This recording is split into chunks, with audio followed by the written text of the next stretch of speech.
get my tissue here. So my topic today is unhappy, give up judgment.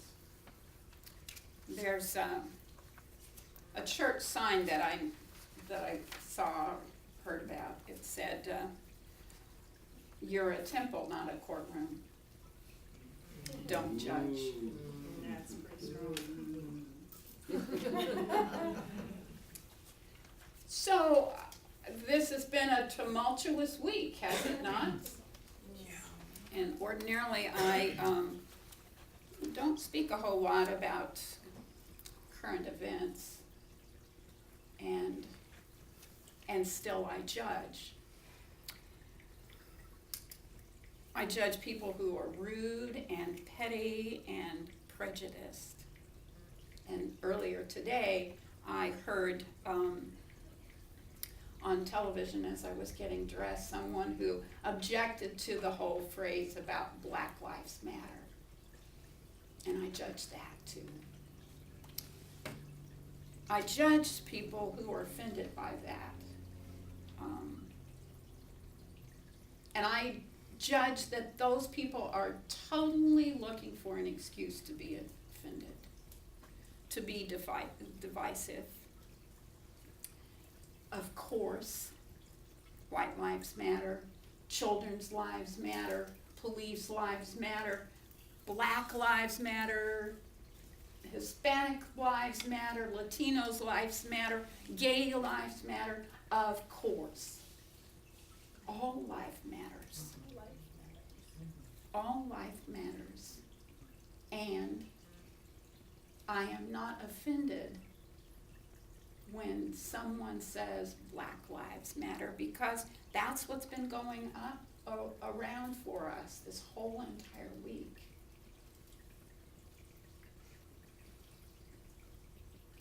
So just to say that Black Lives Matters doesn't mean that other lives don't matter.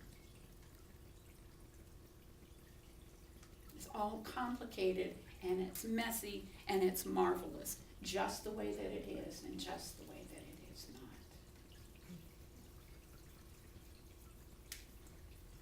There was a Facebook post this week, actually it was yesterday, that it came across my Facebook. And it was a story written by a young black woman who went to the grocery store, the 7-Eleven, and there were 3 people in the store, a white cashier and 2 white policemen. And when she walked in the door, they stopped talking. And she said she was not unaccustomed to that sort of thing occurring. So she'd gone in to buy a power bar, not a power ball. This is how I go sometimes in the 7-Eleven. She had gone in to buy a Powerball bar, and she turned the corner, and there was this large white policeman standing there, and he said to her, "How you doing?" And she said, "I'm fine, thanks, how are you?" And he said, "No, how are you doing? We've had a bad week, you and me." And she agreed. And tears came to her eyes. And he reached out and he hugged her.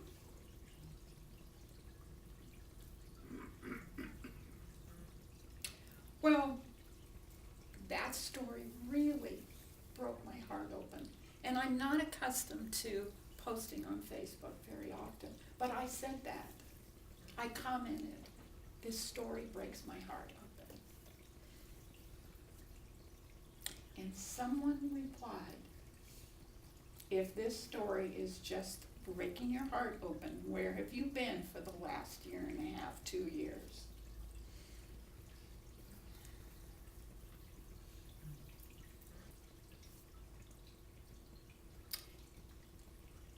some judgment around that I had to let go of. I didn't know who that person was. But that person was anxious to be angry. And by my responding in anger, that wasn't beneficial and it didn't serve.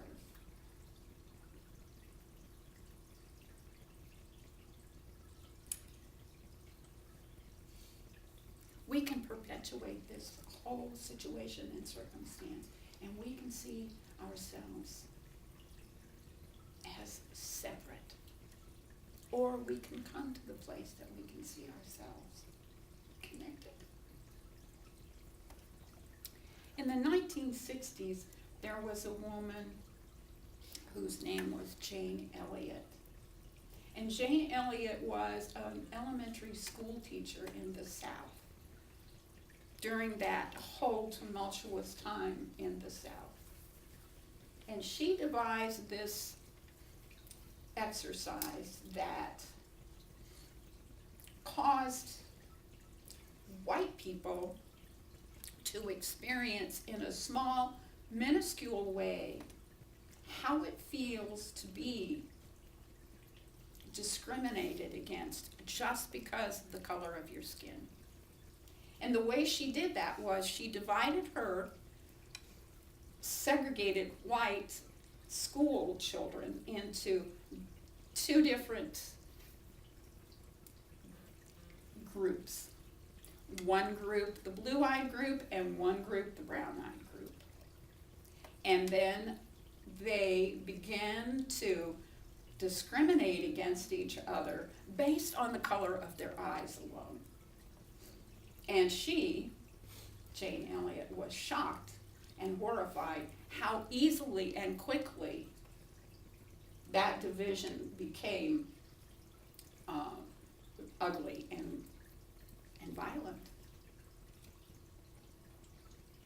Then she had an exercise that she was speaking to a totally white congregation, a large group of people, and she said to them, if you white people, if any one of you white people in this room would be happy to be treated as a black person in this community is treated, please stand up. And she said, maybe you didn't understand the exercise. If you would be happy to be treated as a black person is in this community, please stand up. And of course, no one stood. And she reminded them that they knew what was going on in their community. They were experiencing the whole situation and the whole circumstance from a privileged point of view. So, as powerful and demonstrative as that exercise was, it actually served to increase our separation, our division. So what can I do as an individual? What can I do to help heal this whole circumstance in this situation? And one thing I suggest is that we let go of our isms.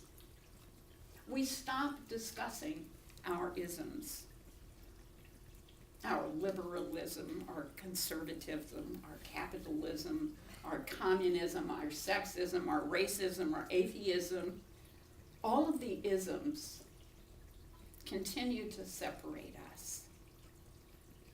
If we're going to continue to hang on to our isms, why don't we create some others? Peaceism, harmonism, unityism, loveism, those kinds of isms. those isms that are loving and bring us together rather than divisive and separating us. Now, there's a distinction between discernment and condemnation.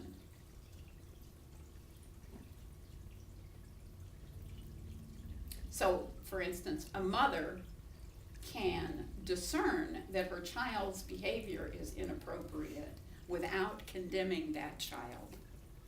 And Ernest Holmes said in the Science of Mind magazine book, Ernest Holmes said, remembering that the Spirit holds no evil toward anyone. Spirit holds no evil toward anyone. God is love. And we should emulate this divine lesson and forgive all, that their hearts may be free from the burden of our own condemnation. I remind you that Ernest Holmes always encouraged us to be for something and against nothing. What is it that I can be for that will be healing? The first thing that I think we need to talk about is when we tend to judge, we do that because we're feeling anxious about our own personal value.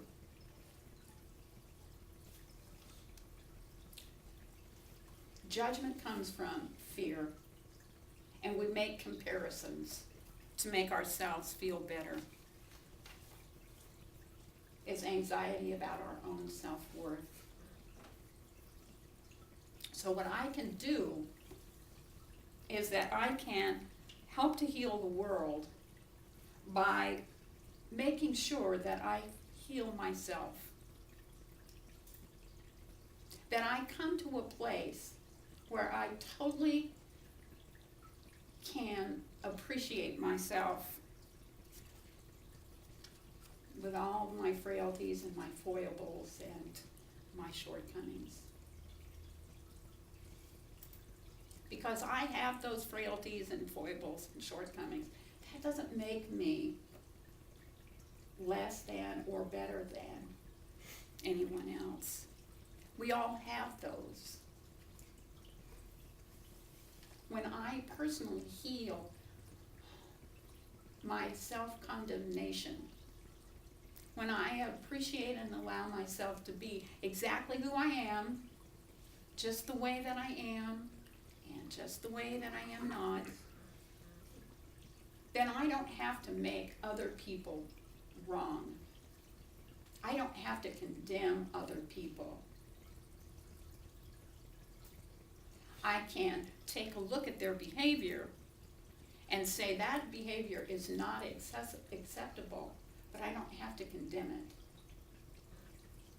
And that goes for everyone, no matter who or what they are. We need to do our interpersonal spiritual work to look at our blind sides and see where we may be fostering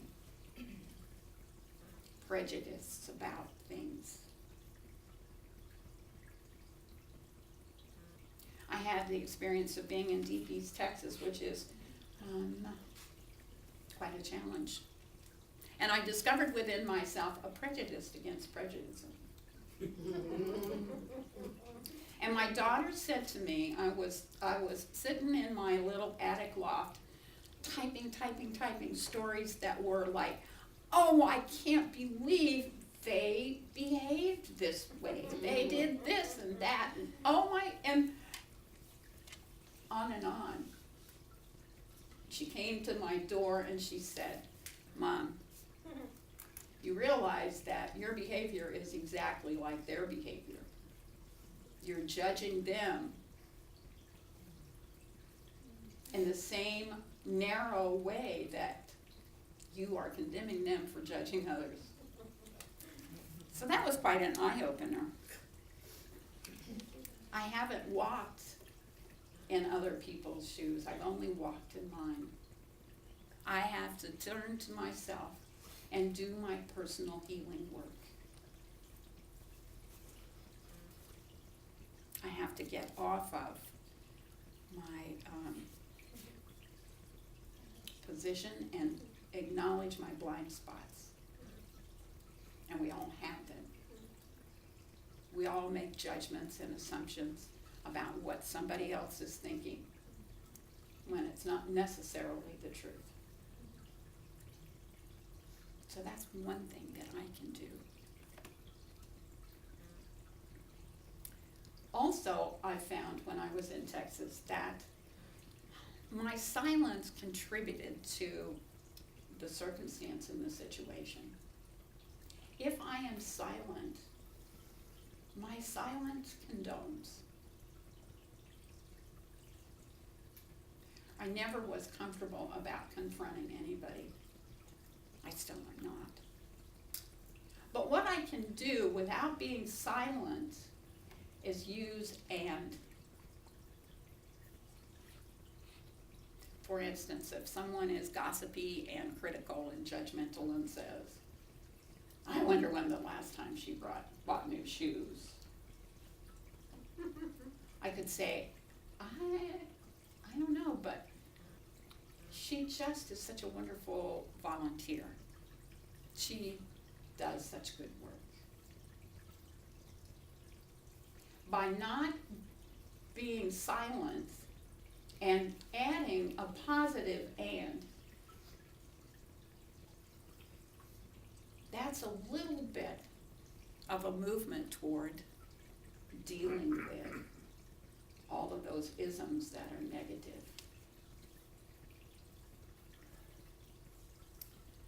If you witness a prejudicial or a racial remark, rather than negatively challenging that remark,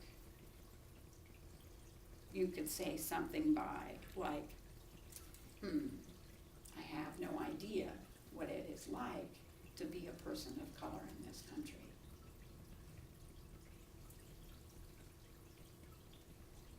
And truly that is the truth. I have no idea. Our brains are simply built for a greater sensitivity to unpleasant news and negativity. The brain reacts more strongly to stimuli that it deems negative. There is, shown scientifically, a greater electrical activity when we hear negative news. We react more to negative news.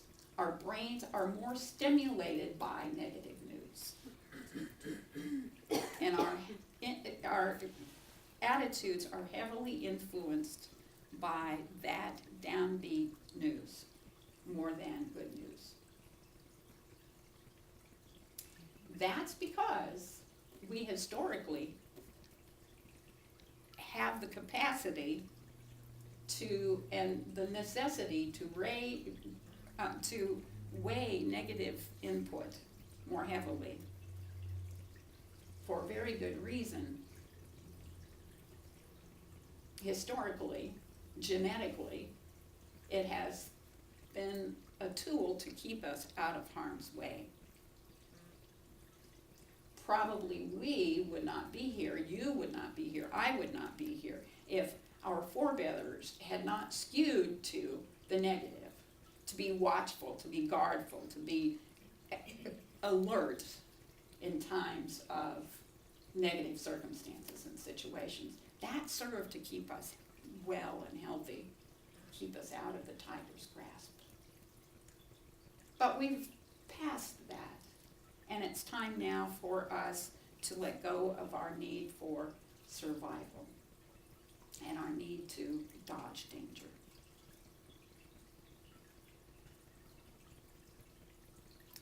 We can now come to the place that we foster an interest in the good news.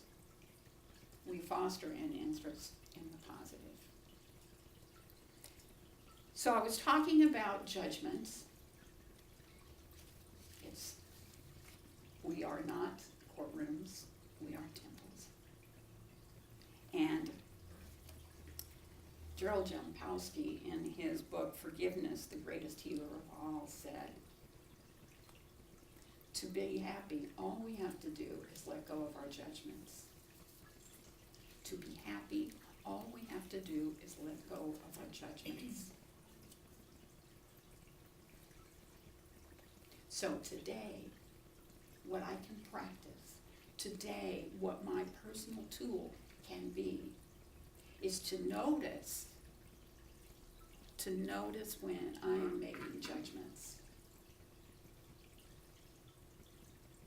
To be discerning about the judgments that I make.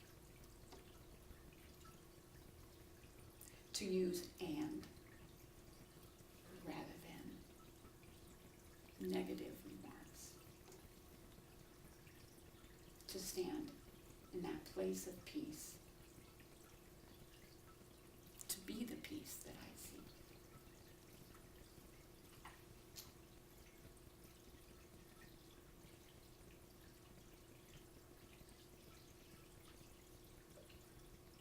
To live in the loveism of it all. So I wish you a dynamic, loving week filled with peace. And I invite you to create the peace for yourself. To turn aside from the fear and the anger and the idea that we are separate, because truly, we are all one. We talk about that in this philosophy. I wonder how much we practice it.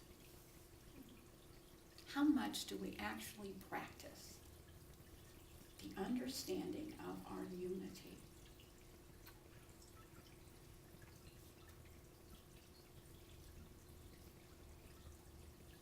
All lives matter, of course, because they're all God.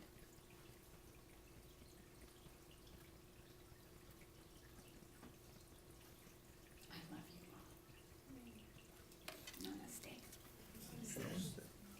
So I would invite Steve to join me, hold the consciousness of this community.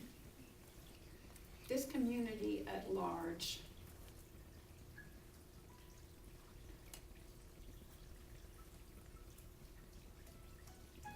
I permit myself to go to that place within where I feel and know and connect with that one God, power, spirit, creative energy, divine loving source, whatever language you use. Knowing that that is the unifying force. And that one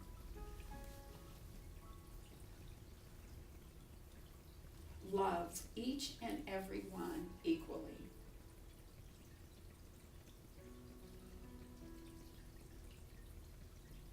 I am one with the one.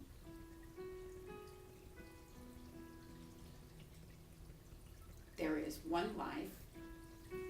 That life is God's life. That life is perfect. And that life is my life now. As it is the life of every other.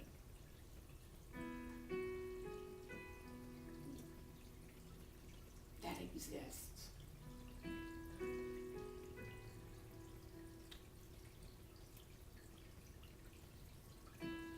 And so I stand with a broken, open heart.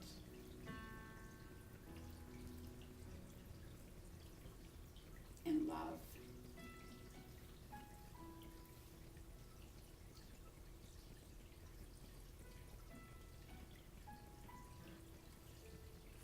am so deeply grateful to be alive at this time, at this moment, knowing that my consciousness can contribute to the healing consciousness of the globe.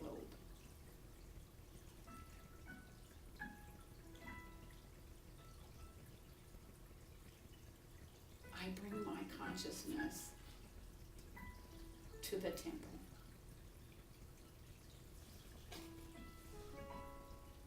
And I allow it to be a force for good, a healing force.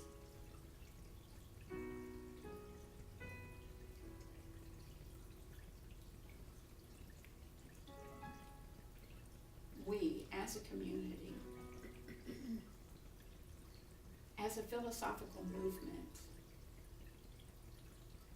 are far more powerful than we give ourselves credit for being. One loving thought is far more powerful than 100 critical, judgmental, negative thoughts. I invite us all to step into the task at hand, to the task to be a loving influence, the task to be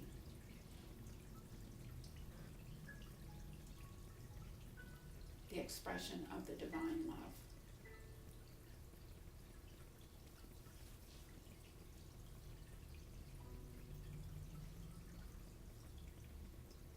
I invite us all to be happy by letting go of our judgments.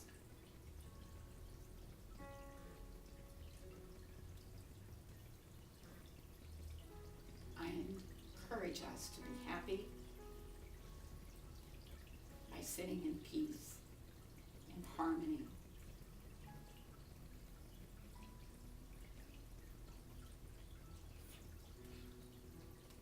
I know that we are all so blessed to be a part of the healing.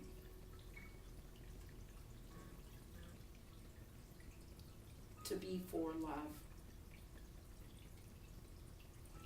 To be against nothing. And so I celebrate this unity. I celebrate the divine action that follows my word. I celebrate each one of you. I get out of the way and I allow God to move through me as me. And I declare it done by saying, and so